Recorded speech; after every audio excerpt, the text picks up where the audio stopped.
Well, ma'am, Sasical, how have you been, ma'am? I'm good. I'm just feeling bad कि आप लोगों को wait कराएं, but I'm coming from Jalandhar actually. So मैंने क्या गया सी 2.5 घंटे लगेंगे, मैंने 3.5 घंटे लगे. Oh my, thank you so much, thank you. पूरी स्टोरी तो नहीं बता सकते, नहीं तो आप पिक्चर देखेंगे नहीं. है ना? This girl is the force behind the film, the whole, I think, enthusiasm and energy is Khanak's. So the subject is very relevant and social subject हैगा. मैं हिंदी च बोला, पंजाबी च बोला, इंग्लिश बोला. हिंदी पंजाबी हाँ, हिंदी में हिंदी इंग्लिश हिंदी पंजाबी. अच्छा ठीक है. हाँ नहीं, थोड़ी थोड़ी सारी लैंग्वेजेस आती हैं सपोज. नेक्स्ट चलेगा. ओके. हाँ तो ये सोशली काफ़ी रेलेवेंट सब्जेक्ट है, इस वजह से ही मुझे लगता है ये सब्जेक्ट चुना गया था. क्योंकि एक स्त्री को, एक महिला को, एक लड़की को काफ़ी कुछ आई थिंक टेस्ट देने पड़ते हैं लाइफ में बिफोर शी इज़ एक्सेप्टेड, अलग अलग जगहों पे. तो ये एक उस पार्ट का है कि उसकी मैरिड लाइफ जब शुरू होती है तो शी हैज़ टू प्रूव कि मैं एकदम पाक हूँ, कोरी हूँ एकदम. So these are the difficulties. आज के ज़माने में भी ये प्रथा कई जगहों पे चल रही है सैडली. और सिर्फ इतना ही कहेंगे कि ये अनइक्वल है. मर्दों को कोई अपनी प्योरिटी प्रूव नहीं करनी पड़ती है और औरतों को बार बार करनी पड़ती है. और Kanak, would you like to talk about this? Yeah, thank you so much, ma'am, and Sat Shri Akal everyone. यही बोलना चाहती हूँ मैं भी कि this is a very socially relevant subject right now, and अभी भी ऐसी practices, ऐसी कुप्रथा अभी भी इंडिया में है. ये जान के जब हमें ये मूवी मिली तो हमने इस बारे में रिसर्च किया. इवन हम दोनों का ये रिस्पॉन्स था कि अभी भी ऐसा होता है. When we say that हम चांद पे पहुँच गए. I'm from Haryana and I'm very proud that Kalpana Chawla reached the moon. So आज भी हम जब ये बोलते हैं कि कि नहीं है, मतलब अभी भी women have to go through all these evil practices and she's not considered to be equal as men. So it's very sad. तो हमारी ये मूवी से एक छोटी सी कोशिश है कि we can bring around a small change in the society and educate people कि ये अभी भी ऐसी प्रथाएं बहुत सारे states में, like अभी recently there was a case in Jaipur. So अभी भी नासिक में recently when our trailer came out, an NGO from Nasik contacted us कि हम लोग के यहाँ भी ये society में it's very prevalent and आज भी ये प्रथा होती है. And they are such educated officer class people and उन्हें 10-15 years since they got married, they have not been accepted by their families and their societies, which is so sad. So through our film, it's a small message that we want to bring out, and we want to bring out that change in the society and educate people about this. Because हमें भी अभी तक जब when we did this film, we researched about it, we came to know it's still happening and still prevalent in a lot of states, in a lot of communities. So yeah, this is what I want to say. बाकी ma'am. ये कोरी प्रेम कथा का जो है ना, ये क्या है, शीर्षक क्या है? शीर्षक जो कंक्लूजन किया आपको ये प्रथा के बारे में मालूम है? कोरी प्रथा के बारे में आपको मालूम है? किसी को मालूम है? नहीं मालूम है? पंजाब में से कुकड़ी प्रथा के नाम से जाना जाता है. आप सर्च कर सकते हैं कुकड़ी प्रथा. So हमने वो वर्ड नहीं यूज करके कोरी यूज किया है. And when this film started, हम लोग का ये कॉन्सेप्ट श्री नारायण सिंह का था जिन्होंने टॉयलेट एप्रन कथा फिल्म बनाई है. तो that is how the title of the film was chosen as एक कोरी प्रेम कथा. तो बेसिकली ये प्रथा ये होती है कि शादी के रात को एक लड़की को प्रूव करना पड़ता है कि शी इज़ अ वर्जिन. तो ये एक प्रथा, क्योंकि अगर वो किसी भी वजह से एक लड़की को ब्लीडिंग नहीं हो तो वो माना जाता है कि वो नापाक है और वर्जिन नहीं थी. और ये मेडिकली प्रूव किया गया है कि ये ज़रूरी नहीं है. और बहुत बहुत बहुत वजहें हैं जिसकी वजह से आजकल स्पेशली यंग लड़कियां स्पोर्ट्स करती हैं, हॉर्स राइडिंग करती हैं, बहुत एक्टिव होती हैं, मोटरसाइकिल चलाती हैं, बाइक्स चलाती हैं। तो ये हो सकता है कि ये जो एक पुरानी सोच थी कि अगर वही एक तरीका है प्रूव करने का कि लड़की एक कोरी है और कवारी है जिसे कहते हैं, तो आई थिंक यही बेसिक थॉट थी। और उसमें जो हमारी मेन हीरोइन है उसके साथ ये कैसे होता है, और वो होने से पहले ही वो उस बात पे बोलती है कि मैं क्यों करूं।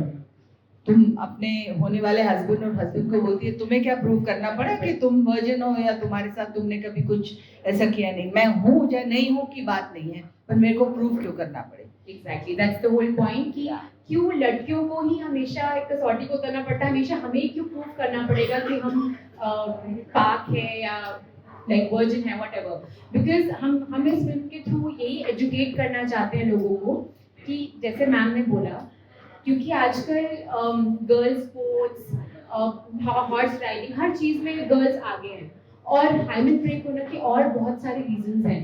सो that is what we want to bring it out through our film, कि लोगों को एजुकेट हो और लोग पता चले कि there are other reasons as well. तो वो एक फर्स्ट नाइट के बाद एक लड़की को जज नहीं करना चाहिए कि यू नो कि ये वर्जिन है या नहीं है, और लड़कियों को क्यों प्रूव करना पड़ता है, लड़कों का कभी क्यों वर्जिनिटी टेस्ट नहीं बोलते हम लोग। तो और उसके अलावा it's a private matter husband और वाइफ के बीच में, पर उसमें पूरी फैमिली, पूरा परिवार, पूरा गांव इन्वॉल्व हो जाता है।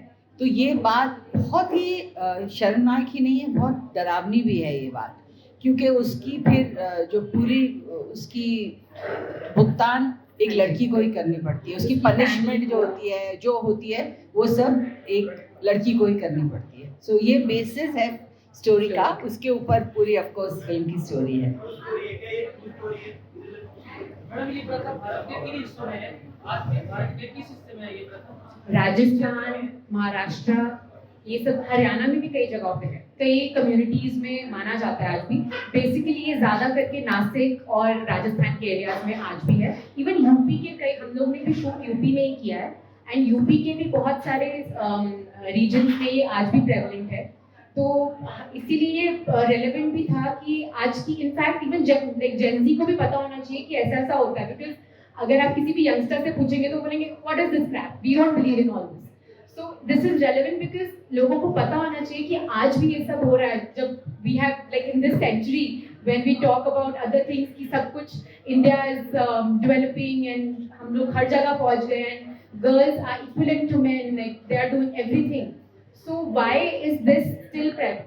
यही हमारा मेन क्वेश्चन है लोगों से कि आज भी ये क्यों हो रहा है, आज ही क्यों नारी को भी आज भी क्यों हर चीज प्रूव करनी पड़ रही है कि वो वर्जिन है नहीं है।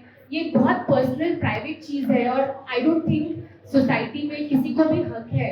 आई थिंक हस्बैंड को भी वाइफ से नहीं पूछना चाहिए कि आप वर्जिन हो या नहीं। तो ये चीज हमारी मूवी के थ्रू हमने बहुत neat and clean family film बनाई है।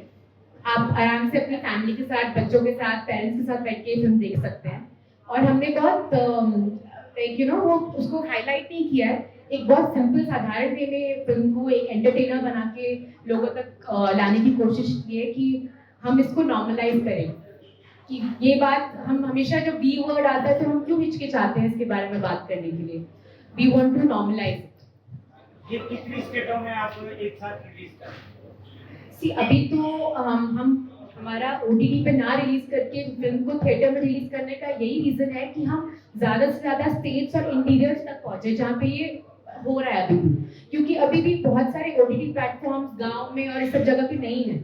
और अगर हम चेंज करना चाहते हैं कुछ सोसाइटी में, तो वो चीज़, यही हमारा मेन मोटिव था कि हम छोटे छोटे गाँव जहाँ जहाँ पे ये हो रहा है वहाँ पे स्पेशली रिलीज करें। So that is the whole point. अभी भी मोस्टली सब नॉर्थ में हम ज़्यादा फोकस कर रहे हैं, क्योंकि सिर्फ राजस्थान की हम बात कर रहे हैं, हरियाणा पंजाब की बात कर रहे हैं, तो ये ज़्यादा करके नॉर्थ में, और हम रिलीज तो थ्रू आउट इंडिया कर रहे हैं, बट या ज़्यादा फोकस जहाँ पे ये हो रहा है वहाँ पे ज़्यादा। It's inspired by true events. ये कोई किसी की ट्रू स्टोरी नहीं है, बट हमने बहुत सारे शूट करने से पहले बहुत सारे गर्ल्स जिनके साथ ये हुआ था उनसे बात की थी, विक्टिम्स जिन्होंने आवाज़ भी उठाई है उसके खिलाफ, और जो इसके through they have been affected. So our whole point was कि लोगों को, because it's an emotion, लोगों को ये चीज़ इमोशनली समझ आनी चाहिए. इस फिल्म में सिर्फ मेरी कहानी ही नहीं है, पूनम मैम की, उनके साथ उनकी फिल्म जब आप देखेंगे तो धीरे धीरे अनफोल्ड होगा कि there are 3-4 women जिनकी हम लाइफ्स के बारे में आपको बताएंगे. इसमें से पूनम मैम की लाइफ के बारे में भी कि उनकी सिस्टर के साथ कुछ हुआ था और उनको भी वो एक मिसकंसेप्शन था, तो कैसे उनका भी क्लियर हुआ. तो वो सब चीज़ें आई थिंक सब विमेन के डिफरेंट हम किरदारों के थ्रू स्टोरी अनफोल्ड कर रहे हैं. मैडम, इस तरह की प्रथाएं आज भी है, लेकिन इसके कारण क्या है, क्यों है ये? अज्ञानता है, ऐसा सकता है, क्या है? मुझे लगता है क्योंकि एजुकेशन नहीं हुई है कई जगहों पे, और जैसे आपने कहा कि अवेयरनेस होनी चाहिए, एजुकेशन होनी चाहिए, और हमारी सोसाइटी है मेल डोमिनेटेड और कई जगहों पे ज़्यादा हावी होते हैं, मर्द का जो प्रभाव होता है, और इक्वल अपॉर्चुनिटीज़ जो लड़कियों को नहीं दी जाती हैं. छोटी छोटी जगहों पर कहते हैं कि लड़कों को पढ़ा देते हैं, लड़कियां घर का काम करेंगी सिर्फ. तो ये जब लड़की और लड़का दोनों पढ़ जाते हैं उनको समझ आ जाती है. और ये सिर्फ इस चीज़ों में नहीं है, समझ तो बहुत एक बड़ी ज्ञान, एक बहुत बड़ी आई थिंक विंडो है जो सब चीज़ देखने को मिलती है उससे. सो आई फील कि अगर हम अपने बच्चों को, अपनी सब यंगस्टर्स को, और साथ मेरा माइक क्यों ऑफ कर दिया, आ रही है? Okay, You can use. So basically क्या होता है कि माँ बाप भी एजुकेट होते हैं उस तरीके से, क्योंकि मुझे लगता है एक जनरेशन बीतने के बाद अगर अपने आप को माँ बाप भी एजुकेट नहीं करें और आज के बच्चों के साथ अपने आप को और अपलिफ्ट नहीं करें तो वही प्रथाएं चलती जाएंगी. So I think this is a generational thing. इस तरह की प्रथाएं ना हो, किस तरह के लोगों को सामने आना चाहिए, जागरूकता फैलाने के लिए किस तरह के लोगों को सामने आना चाहिए? मेरे ख्याल से पूरे समाज को समझाना चाहिए. और कई बार ऐसा होता है कि फिल्मों के माध्यम से, क्योंकि आप किसी को लेक्चर देते रहो और उनको बोले ये सही नहीं है, ये सही नहीं है, तो वो आपकी बात नहीं सुनेंगे. पर जब आप एक माध्यम से सुनाते हैं, जब आप कहानी में उसका असर दिखा सकते हैं कि ये होने से कितना असर हो सकता है लोगों पे, परिवार पे. लड़की कई बार खुदकुशी कर लेती है, कई बार उसको उसके पेरेंट्स इतने लाचार हो जाते हैं कि लड़की को वापस घर भेज दिया है, हमने तो इतना खर्चा किया था, इतना दहेज दिया था, अब हम क्या करेंगे, हमारी लड़की बदनाम होके वापस घर आ गई है. तो आप सोचिए ये कितनी बड़ी बात होगी. और लड़की का शायद कोई कसूर ना भी हो उसमें, पर उसको एक कलंक लग जाता है. तो ये बातें उसको ज़िंदगी भर उसके साथ उसका ट्रॉमा पूरी ज़िंदगी चलता है, और उसकी आगे ज़िंदगी कैसे बर्बाद हो सकती है. तो ये एजुकेशन तो सबको मिलनी चाहिए, माँ बाप को भी, और माँ बाप को अपने बच्चों के साथ खड़ा रहना चाहिए कि अगर उसके साथ कुछ इस तरह का नाइंसाफ़ हुआ है तो आप उसको दोषी मत समझिए. हो सकता है उसने कुछ ना भी किया हो और ये हालात ऐसे हुए हों. सो बहुत सारी चीज़ें हैं जो आई थिंक हमारी फिल्म में टच करने की कोशिश की है.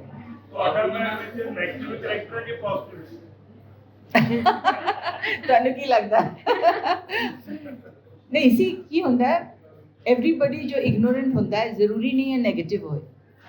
जेन्युइन बिलीव्स होंदियां ने कई बार कि यही सही है, मेरा जो सोच है वही सही है. एंड स्लोली ਤੁਹਾਨੂੰ रियलाइज़ हो सकता है कि नहीं, मेरी सोच शायद गलत सीगी, मैं चेंज हो जावा, मेरी सोच बदल जाए.